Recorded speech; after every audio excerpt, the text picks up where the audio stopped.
Many thanks for staying with us on the program. Now, if you haven't been following the updates on the students' loan bill, well, we have at News Central. Let's refresh your memory a little bit. Here in Nigeria, the level of unemployment has increased to the point where 41% of Nigerians are now unemployed. According to a new 2023 report, that means that the ratio of people living here, almost half of them are unemployed, which is unimaginable. Now, it is in a bid to tackle this challenge that the new Tinubu-led administration has come up with a plan that has been in existence for a long time, if you permit me to say, the student loan bill, and has now reintroduced it and signed it into law to allow those students who are, regardless of their backgrounds, who are willing to learn and make something meaningful out of their lives. Now, this bill, like many more before it, has been faced with certain criticisms and controversy, and I'll tell you why. There are a lot of clauses attached to this particular bill. Talk about the repayment method. Now, repayment for this bill starts 2 years after your National Youth Service Corps. That means after 2 years when you serve, either you're self-employed or you're employed by a company, you start repayment. And failure to do that, you will face 2 years in jail or a minimum of 500,000 naira bill. That's one. Two, for you to be eligible for this bill, your family income must not be more than 42,000 naira in a month or 500,000 naira in a year. And a lot of people are asking, what exactly is the poverty rate? That's another. Now, if you talk about applying for this loan, you have to have a lawyer who has worked for 10 years and above, which is quite ridiculous. And you also have to have 2 guarantors who are level 12 officers in the civil service. Well, that's about all the information you need to know about the student loan bill. Now, since signing the bill into law in June, many Nigerians have criticized its introduction, describing it as a ground for the introduction of tuition fees in the nation's tertiary institutions. Meanwhile, despite the opposition to its implementation, the permanent secretary at the Ministry of Education, Adejoh, revealed at the time that the implementation will commence in September, well, which obviously did not happen. However, speaking at the 29th National Economic Summit, President Tinubu said the loan program must commence in January 2024. Emphasis on must. Now, while we await the commencement and implementation of the student loan bill, there are certain areas that still need clarification, and that's what we will be discussing today, and of course, with our guests. So joining us to have this conversation, we're now joined in the studio by Oriyomi Ogunwale, Team Lead, Eduplana. Thank you so much, Oriyomi, for joining us. Thank you for having me. It's a pleasure. Now, as we know, as Nigerian government prepares to implement the student loan bill, it is crucial to examine the potential challenges that the students will face or may face in both repaying the loan and accessing the loan. These are 2 major areas that people are concerned about. So I think my first question will be that how will the repayment structure of the student loan bill accommodate the diverse financial circumstances of Nigerian students? I mean, you're hearing that you must not earn more than a certain amount of money, and that amount does not even, in fact, even the minimum wage does not support a lot of families. So recognizing the economic disparities among the students, is there a way that the bill can offer a flexible repayment plan aside all of these things that have been documented in the law? I think what we need to look at is this has been done before in the 80s, and it comes back to the fact that what is the structure? Why are we doing the student loan bill, bringing the student loan act back again? And these are the first questions that we need to ask as Nigerians, that we need to ask government itself, because that will then help us to address issues like the repayment, like accessing even the loan at the first instance. You look at the government saying 500,000. We know unemployment rate is shooting up.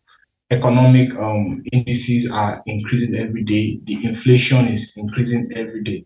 So when you look at these factors, one of those things that you begin to look at is there a realistic approach to actually address this issue, or is just dropping media beats everywhere to say the government is working, which is not what we need at this juncture. And if you must look at it again, you see that the government now, because they are trying to introduce the student loan bill, tuition fees have increased. A lot of universities have increased their tuition fee by almost 100%.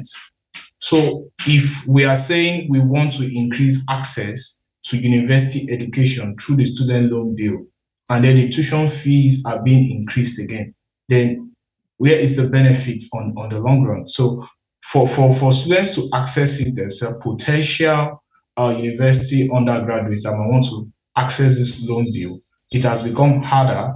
And you look at 500,000, what does it mean? What does 500,000 mean in January of 2023? What does it mean in December of 2023? What will it mean in December of 2024 or 2025 when these students will be graduating from schools? How do we intend to monitor it? Or even the fact that when students graduate, where are the jobs that will enable them to be able to pay back these loans? I think these are the issues. And because the government has not been clear about its messaging, you look at if the government announced around June, July of 2023, promising that it's going to start by September of 2023. Now there's another media announcement that is going to start at January of 2024. You would have looked at that. That's just 2 months before the window.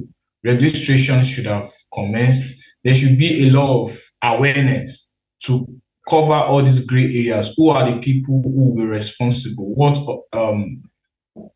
agency will be responsible for this?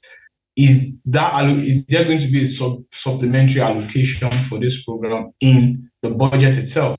Because the student loan bill is actually to address the poor of the poor, to say people who cannot access 500,000 as a family in a year. That is very good. But are we making the process easier on the long run? And this is not something that the government has addressed yet. They are saying they want to use this to address unemployment.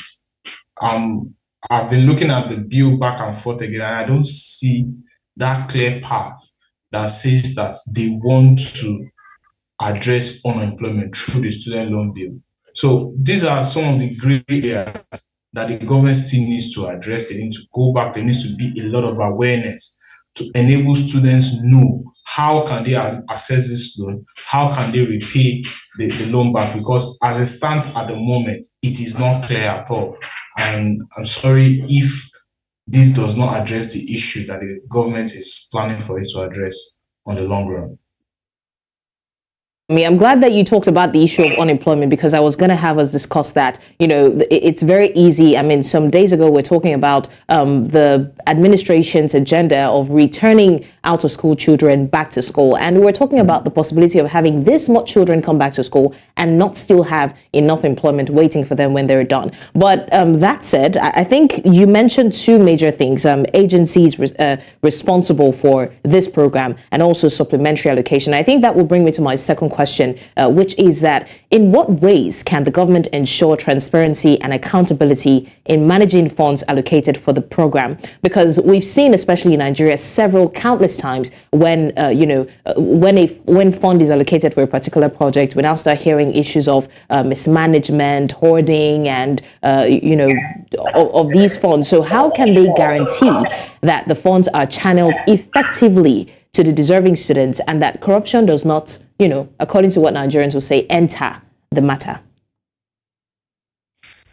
I think that will be dependent on the government itself to say they want to be serious about ensuring that the poor of the poor get access to these loans. And I think one thing we learned from the past administration is a school feeding program for out-of-school children. And you can see when they were trying to implement that program, for example, one of those things you see is what were they measuring with? They were measuring the number of cooks, the number of farmers, how much they were generating, and which are wrong indices.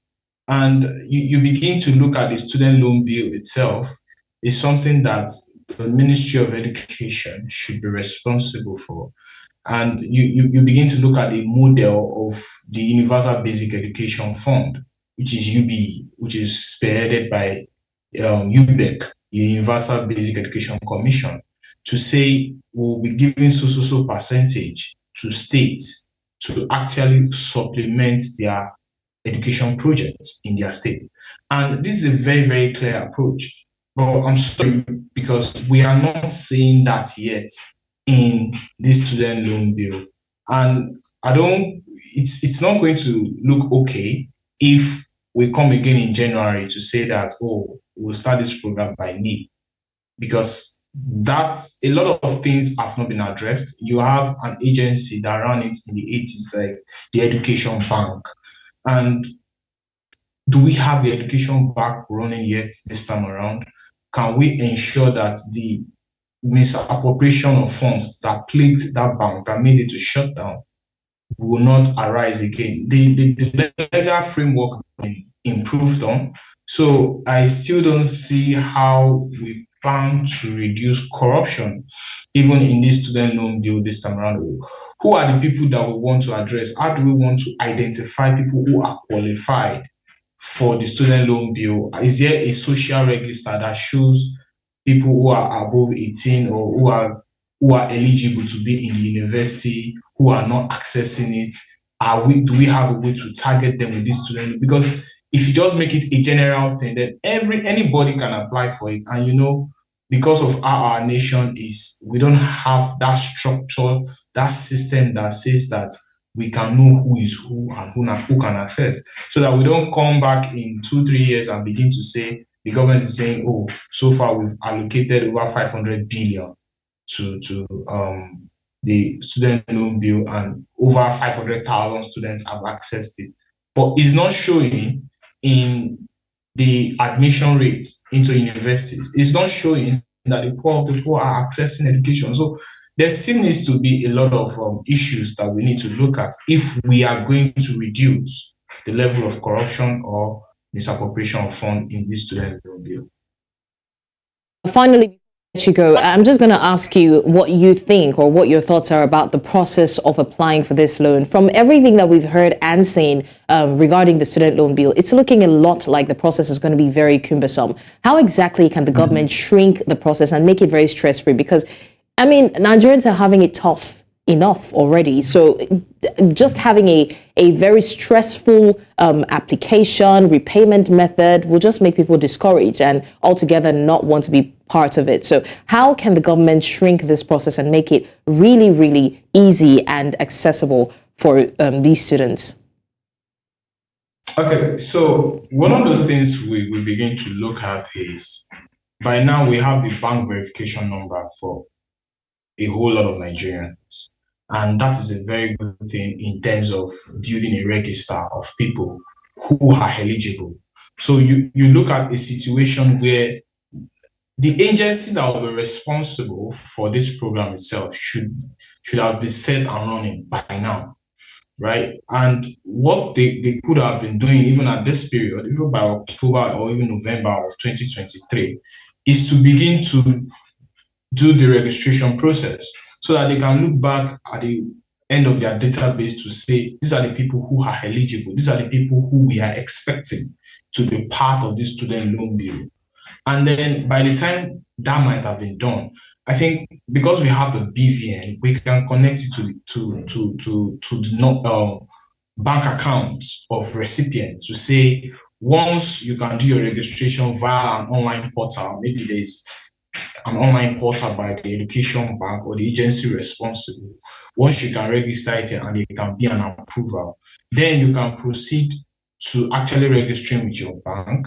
Once you can register with your bank, then you get your payment. I think these things can be easier, especially with the fact that we now have a lot of online platforms that can do this. So you begin to see if the government can actually invest more in things, and so the process becomes seamless. And then when you begin to look at, you must have a civil servant, you must have a civil servant that is level 12, a lawyer. Those are things that it becomes cumbersome for the average person. The target people who we are looking at, people who cannot afford 500,000. Where do they want to get lawyers? Where do they want to know people who are at level 12 in the civil service? So these are big issues. And I still feel, for example, that the government needs to sit back as a strategy to clean up all these bottlenecks that are not necessary. Because once you can have the BVN, which actually has gone through a lot of process to identify people and their account number. I think a whole lot has been addressed in that way. So once that can be done, then you go through the BVN, you have an online portal, you verify that these persons have gotten admission into their universities. Once those processes are confirmed, which can be done online, right? So once is that approved, a fear of, oh, we want to go about say to confirm whether you know the level 12 or this thing can be removed, and then this situation can be addressed, because the student loan bill at the end of the day is to ensure that people who cannot access university education can access it this time around. And it would be a shame if these people cannot access it on the long run, if it's just people who just need it for augmentation of their own lifestyle that will now be accessing. So these are the big issues, and the government needs to at least get it right this time around. Oriyomi Ogunwale, Team Lead Eduplana, thank you so much for joining us on VSA, and we really do hope that these adjustments are made to the student loan bill before January 2024. Thank you once again for joining us. Thank you for having me.